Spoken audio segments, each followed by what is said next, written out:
Bienvenido, fiel escucha, a un nuevo episodio de La Tribu Estoica. Como hacía tiempo que no trataba al santo y seña de este canal, esto es, a los estoicos, he querido retomarlos yendo a los orígenes. Back to the basics, que dirían los yankees.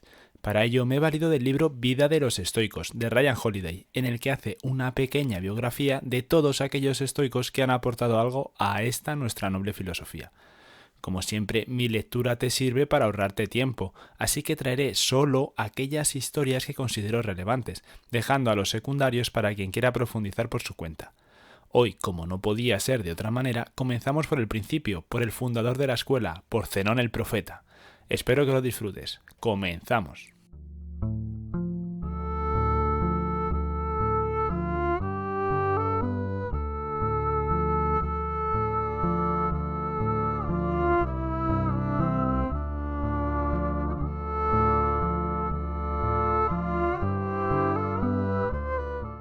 Nacido en Citio, Chipre, en el 334 a.C., da comienzo a la doctrina estoica con un infortunio.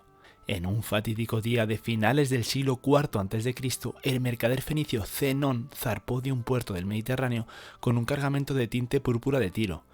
Ese singular tinte, muy apreciado por la realeza y los poderosos, que solían teñir sus prendas de ese color, se extraía laboriosamente de la sangre de los caracoles de mar y luego se dejaba secar al sol hasta que, como dijo un antiguo historiador, valía su peso en plata. La familia de Zenón comerciaba con uno de los bienes más preciados del mundo antiguo y, como les ocurre a muchos emprendedores, su negocio corría peligro cada día. Nadie supo qué provocó el naufragio. ¿Fue una tormenta? ¿Los piratas? ¿Un error humano? ¿Acaso os importa? Zenón lo perdió todo, el barco y el cargamento, antes de que existieran las aseguradoras o el capital riesgo. Era una fortuna irrecuperable. Sin embargo, el desafortunado mercader más tarde celebraría su pérdida diciendo: «Tuve un viaje muy próspero gracias a sufrir aquel naufragio». Porque gracias a ese percance, Zenón llegó a Atenas, donde sentó las bases de lo que más tarde se conocería como la filosofía estoica. Hoy en día se pone en duda esta historia y hay otras muchas que aparecen en su lugar. Sin embargo, de entre todas las posibles versiones que relatan el origen de una filosofía que fomenta la resiliencia y la disciplina, así como la impasibilidad ante el sufrimiento y las desgracias, la que menciona un inesperado naufragio es la que mejor suena, tanto si influyó en la economía de la familia de Zenón como si no. Ese naufragio pudo haber condenado a Zenón a una vida ordinaria como comerciante, alejado de su familia, o pudo haberlo llevado a la debida o a la indigencia. En cambio, fue algo que usó en su provecho, fue una señal a la que prestó atención y que le impulsó a una nueva vida y una nueva forma de ser. Esa capacidad de adaptación era un rasgo de supervivencia muy adecuado para la época. El mundo de la infancia de Zenón estaba sumido en el caos. En el 333 a.C., un año después de su nacimiento, en Citio, una ciudad griega ubicada en Chipre, Alejandro Magno liberó la isla de 2 siglos de dominio persa. Desde entonces, el hogar de Zenón fue una preciada pieza que se disputaban los imperios descompuestos en su particular partida de ajedrez. Una pieza que cambiaba constantemente de manos. Su padre, Nasias, tenía que navegar literalmente entre el caos, ya que viajaba por los mares para mantener el negocio familiar.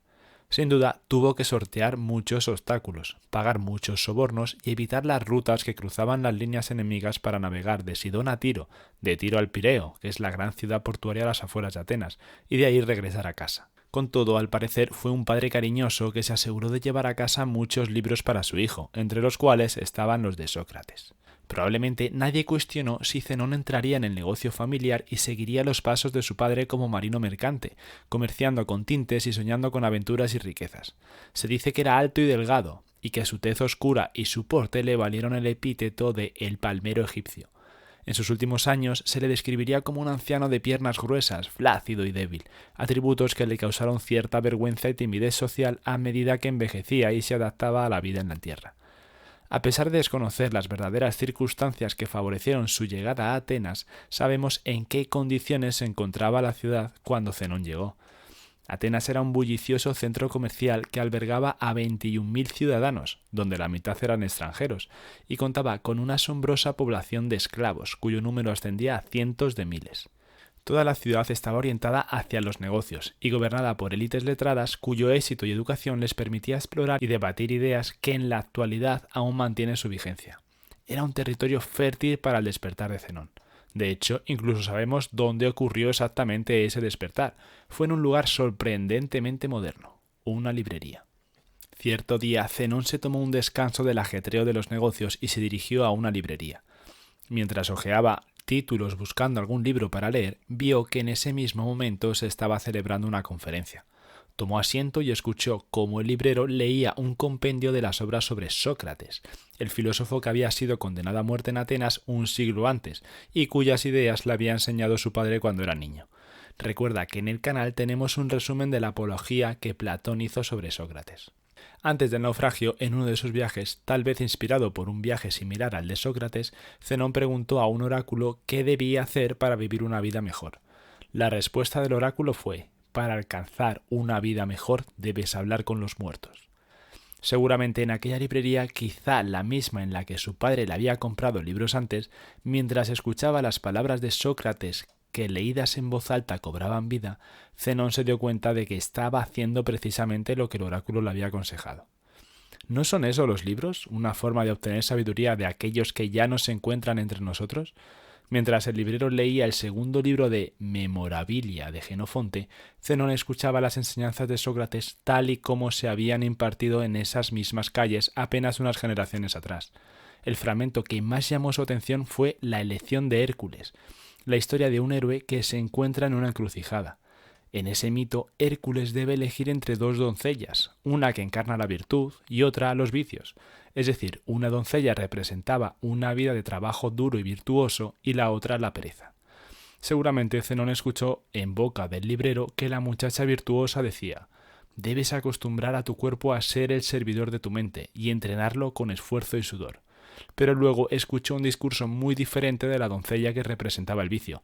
Espera un momento, ¿no ves que el camino hacia la alegría que ella describe es largo y duro? Toma el camino fácil y ven conmigo. Como no podía ser de otra manera, el estoico eligió el más difícil. Zenón se acercó al librero y le hizo una pregunta que cambiaría su vida. ¿Dónde puedo encontrar a un hombre como ese? Es decir, ¿dónde puedo encontrar a mi propio Sócrates? ¿Dónde puedo encontrar, como Jenofonte, a un sabio que me ayude a elegir? ¿Quién puede ayudarme a elegir? Si la desdicha de Zenón fue sufrir aquel terrible naufragio, la fortuna lo compensó con creces al entrar en aquella librería, y fue aún más afortunado cuando en ese momento pasaba por allí Crates, un conocido filósofo ateniense. El librero se limitó a extender la mano y a señalarlo. Podemos decir que fue el destino, al menos así lo interpretarían los estoicos posteriores. El héroe había sufrido una grave pérdida y en consecuencia había cruzado el umbral que le permitiría encontrar a su maestro. Al mismo tiempo, Zenón había hecho una lección. Había entrado en la librería después de su horrible pérdida. Había escuchado al librero y, lo más importante, no se había conformado con solo escuchar esas palabras. No, fue más allá. Quería más respuestas, quería saber más y precisamente ese es el impulso del que parte el estoicismo. Como Zenón, Crates de Tebas era el hijo de una familia pudiente y el heredero de una gran fortuna. Según Diógenes Laercio, después de que Crates presenciara una representación de la tragedia de Télefo, la historia del rey Télefo, hijo de Heracles y herido por Aquiles, renunció a su fortuna y se trasladó a Atenas para estudiar filosofía. Una vez en Atenas se ganó el apodo de el abrepuertas, porque, como Diógenes escribió, cuando llamaban a su puerta siempre la abría, aquellos que estaban deseosos de escuchar sus conocimientos. Un viejo refrán zen predica que, cuando el alumno está preparado, el maestro aparece, y Crates era precisamente aquello que Zenón necesitaba.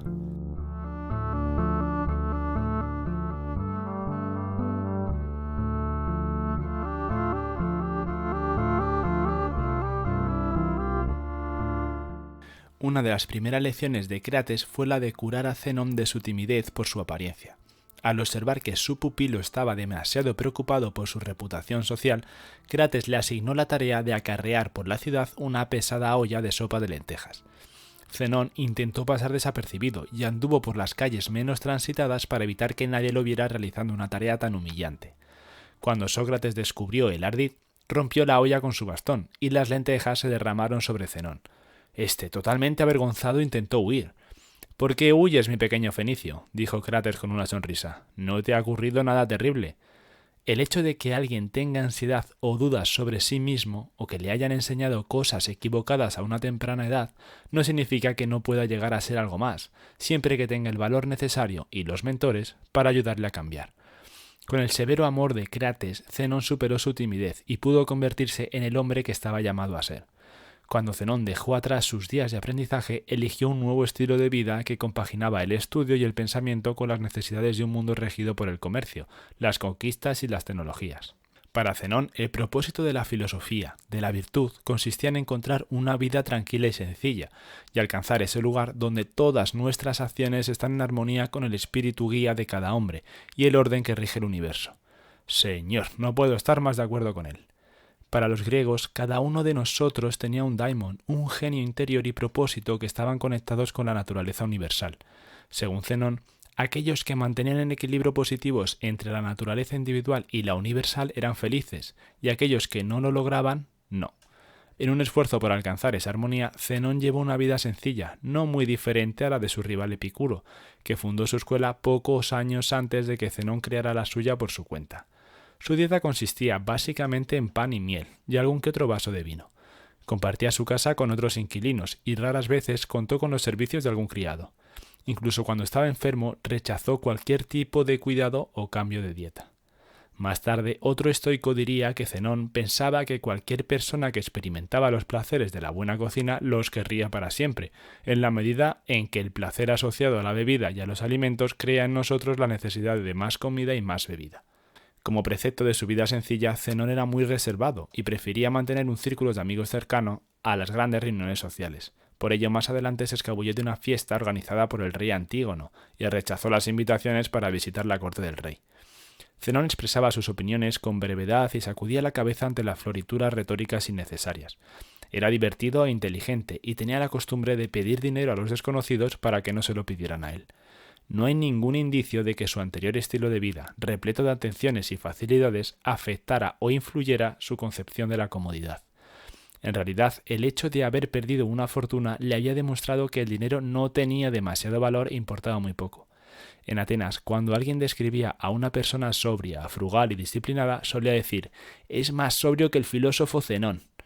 Tras su aprendizaje con Crates y Estilpón, un filósofo de Megara, Zenón también empezó a impartir clases en el Ágora, como no podía ser de otro modo tratándose de un comerciante. En ese lugar, entre las tiendas donde las personas compraban y vendían sus bienes, Zenón comentaba con ellas el verdadero valor de las cosas. En su mercado de ideas particular ofrecía algo que él consideraba vital, una comprometida filosofía de vida que podía ayudar a los demás a encontrar la paz en un mundo turbulento. Hasta nosotros han llegado alguna que otra anécdota de lo que hacía nuestro sabio Zenón, que quizás sirvan de enseñanza, pues en los actos es donde debemos ver cómo es una persona realmente.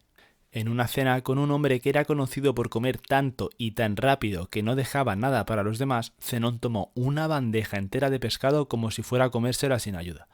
Entonces, cuando se percató de la mirada sorprendida de su anfitrión, dijo: «¿Cómo debe ser el sufrimiento de los que conviven contigo si tú no puedes soportar mi gula durante un solo día?» Otra anécdota es la siguiente. Cuando un estudiante rico y guapo de Rodas le pidió que le instruyera, sin duda viéndose reflejado en él cuando tenía su misma edad, le asignó un asiento en un banco polvoriento, sabiendo que la ropa del muchacho se ensuciaría. Además, más tarde lo mandó pasar cierto tiempo con los mendigos de la ciudad, del mismo modo que Crates le había ordenado acarrear la olla con lentejas por la ciudad. Sin embargo, a diferencia de Zenón, que había soportado la humillación y aprendido de ella, ese estudiante tiró la toalla y abandonó. Zenón creía que la arrogancia es el primer obstáculo para el aprendizaje, y en ese caso le demostró que estaba en lo cierto. Zenón acabó trasladándose a lo que se conoció como la Stoa Pecile, literalmente pórtico pintado. Construido en el siglo V a.C., las ruinas todavía son visibles unos 2500 años después. El pórtico pintado era el lugar donde Zenón y sus discípulos se reunían para intercambiar ideas. Aunque sus seguidores en principio fueron llamados zenonios, el hecho de que su escuela filosófica no mencionara finalmente su nombre fue el último reconocimiento a su humildad y a la universalidad de sus enseñanzas. En su lugar, hoy la conocemos como estoicismo, un homenaje a sus singulares orígenes. ¿Acaso no es oportuno el hecho de que los primeros estoicos eligieran un pórtico para identificarse y crear un hogar? No eligieron una torre, ni un escenario, ni un aula aislada. Prefirieron una estructura acogedora y accesible, un lugar idóneo para la contemplación o la reflexión, y por encima de todo, para la amistad y el intercambio de ideas. Se cuenta que el pórtico de Zenón no era lugar para la gente perezosa o arrogante. Él quería alumnos atentos y despiertos. y aquellos que acudían con un ego desmedido o se desprendían de él o eran expulsados. Sin embargo, para aquellos que estaban listos y dispuestos, ese pórtico era un lugar perfecto para recibir conocimientos y aprender. Desgraciadamente, ninguna de las obras de Zenón ha llegado hasta nosotros, ni siquiera su trabajo más importante, La República, donde refutaba magistralmente los argumentos que Platón exponía en la obra que llevaba el mismo título. Todo lo que sabemos sobre él proviene de los comentarios que hicieron algunas personas que habían leído sus obras.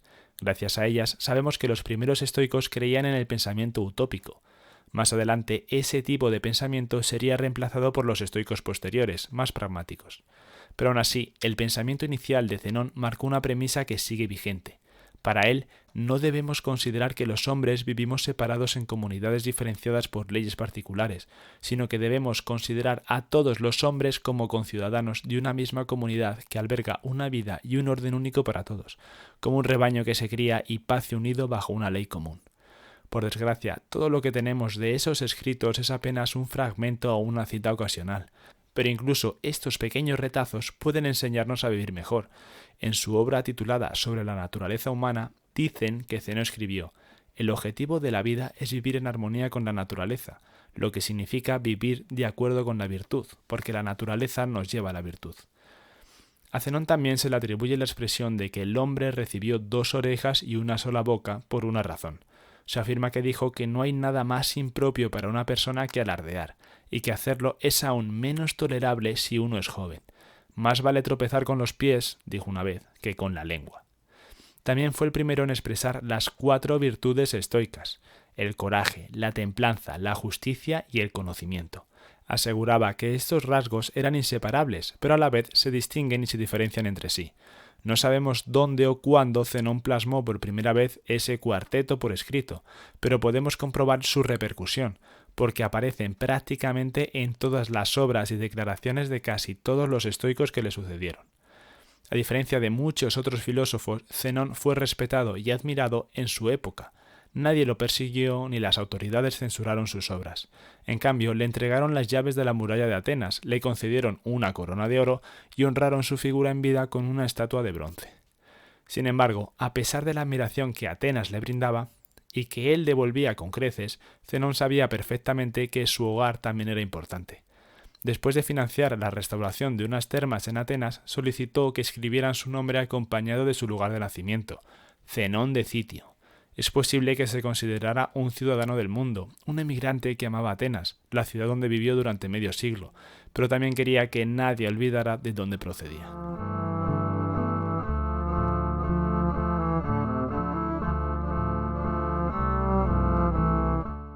Durante su formación, tanto con maestros vivos como Crates o como muertos como Sócrates, entró en contacto con la sabiduría.